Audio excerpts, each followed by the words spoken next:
విజయవాడ ఈ నగరంలో హడావిడి మధ్యలోనే ఒక కొండ నిశ్శబ్దంగా నిలబడి ఉంటుంది.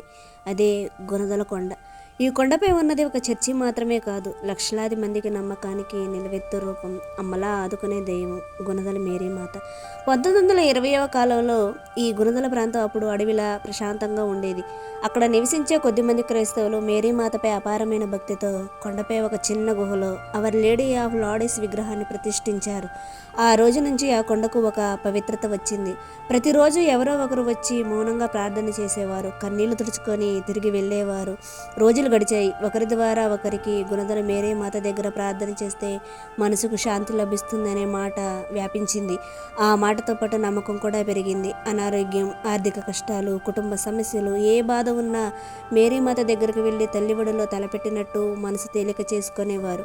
భక్తుల సంఖ్య పెరిగే కొద్దీ ఆ చిన్న గుహ సరిపోలేదు. అందుకే అక్కడ ఒక చక్కని చర్చి నిర్మించబడింది. 1971లో ఈ చర్చి పూర్తిగా నిర్మితమై పవిత్ర స్థలంగా అంకితమైంది. అప్పటి నుంచి గుణదల మేరీమాత చర్చి దక్షిణ భారతదేశంలోనే అత్యంత ప్రసిద్ధి చెందిన మేరీమాత పుణ్యక్షేత్రాలలో ఒకటిగా నిలిచింది.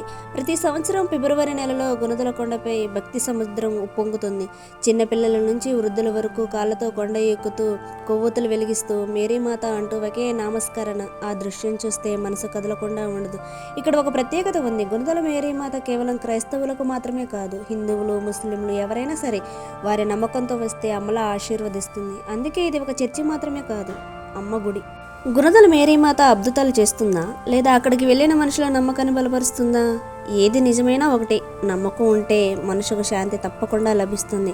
అదే గుణదల మేరీమాత ఇచ్చే అత్యంత పెద్ద ఆశీర్వాదం. అమ్మలా ఆదుకునే దైవం గుణదల మేరీమాత. ఈ వీడియో మీకు నచ్చినట్లయితే మన ఛానల్ని సబ్స్క్రైబ్ చేసుకుంటూ, అలాగే ఇలాంటి మరిన్ని మంచి మంచి వీడియోల కోసం మన ఛానల్ని వీక్షిస్తూనే ఉండండి. Until then bye.